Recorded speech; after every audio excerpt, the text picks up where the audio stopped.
The advocate of the Supreme Court joining us for that legal perspective. Anant, Dehadrai is with us. Great to have you with us, Mr. Dehadrai.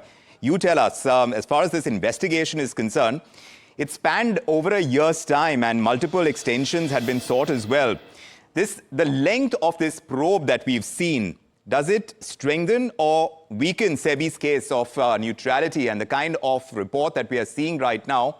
How decisive is it going to be seen in legal circles? I'm sure you'll have to go through the report in great detail, but tell us what you know and understand so far of what has come out of this report. Hi, Vikram. Good evening. I had the privilege of listening to the speaker earlier, and I think he's spot on. This report, of course, we're still going through the specifics of it, but this will have massive, massive ramifications when it comes to all of the entire bouquet of Adani stocks. And I think this is the ultimate imprimatur of legitimacy that any corporation can hope to get. After all, SEBI is the premier organization to determine, issues of corporate governance and to also determine if there was any weight or any meat in the allegations that the Hindenburg, group had been sort of peddling for as long as they had been doing it. Now, after the Supreme Court's, investigative committee, which also gave a clean sheet, as you remember, it was headed by a former Supreme Court judge of unimpeachable integrity. And now, as you rightly point out, there's been an elongated investigation, a very thorough investigation that SEBI has conducted.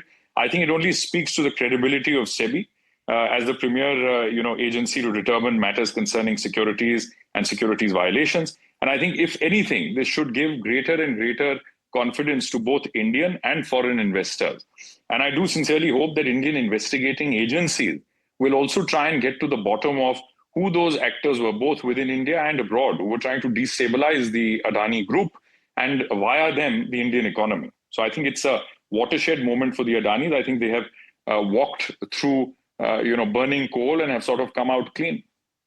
What about, on the flip side, the short sellers? Globally, now looking at how Hindenburg and this report, what it's saying, it claimed it was exposing India's largest corporate fraud. Now, with the rejection of those allegations by SEBI, does it undermine the credibility of short sellers globally?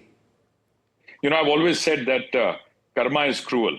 And short sellers are not exactly good Samaritans either. They were really never looking out for the interests of Indian investors in the first place.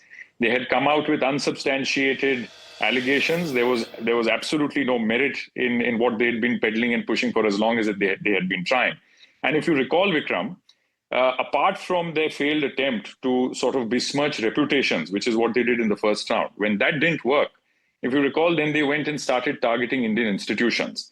That, of course, came to an end very quickly once the Supreme Court stepped in and ordered an impartial inquiry, a very thorough impartial inquiry headed by a former Supreme Court judge, Justice Sapre.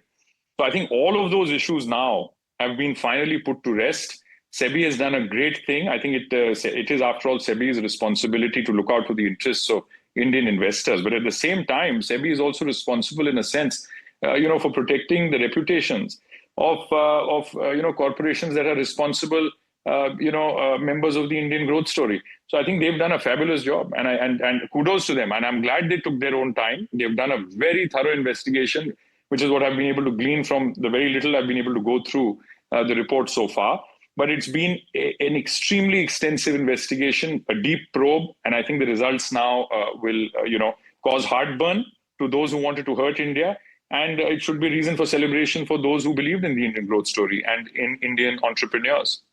So, Mr. Dehadrai, in that context, I wanted to ask if this is about Adani alone, or do you think this is about the credibility of the markets regulator, of the resilience of the Indian markets as well?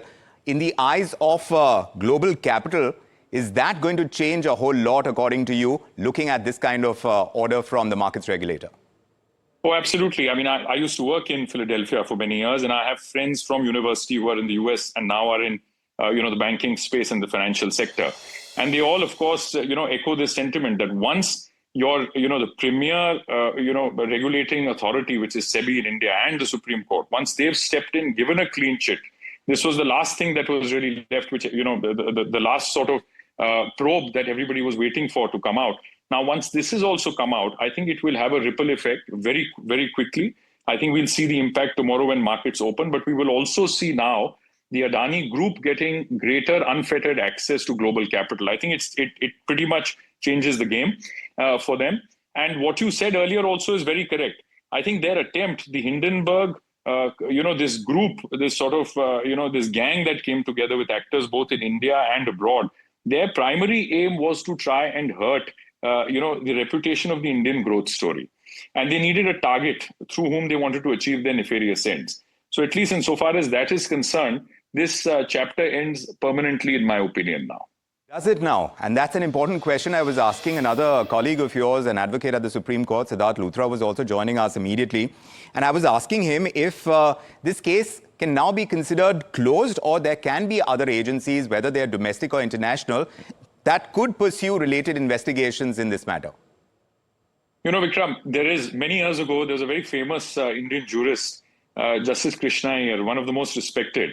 And in one of his judgments, he wrote about this penchant that a lot of Indian litigants have to go and interfere and to go and sort of, create trouble where no trouble is really needed. And he called them meddlesome interlopers. So I always, reflect upon that thought. And in India, unfortunately, there are a lot of people with vested interests, perhaps being controlled by forces outside India. That is always a possibility. So to say that this is absolutely final is one thing, but you're absolutely right. I mean, you can have a meddlesome interloper coming up at any point, perhaps taking up the report and filing another challenge. But I hope our courts are alive to this situation, because this concerns national security as well, in my opinion. When you try and destabilize the Indian economy, it really becomes a question of sovereignty. So this has to end somewhere. If somebody had actual credible proof or evidence, I've been saying it since the beginning, they could have come to Indian courts, they could have sought recourse, they could have filed a petition. They choose to do none of those things. And I think over the last 6 months, we've seen many individuals with vested interests trying to file complaints before the Lokpal. There was a complaint filed against Madhvi Puri Butch, who was the head of the SEBI. And we saw the result of that as well, that came to a naught. So there have been multiple attempts to try and hurt the Indian growth to hurt the Indian growth story, the Adanis in particular. And I don't think that has ended very well for those individuals.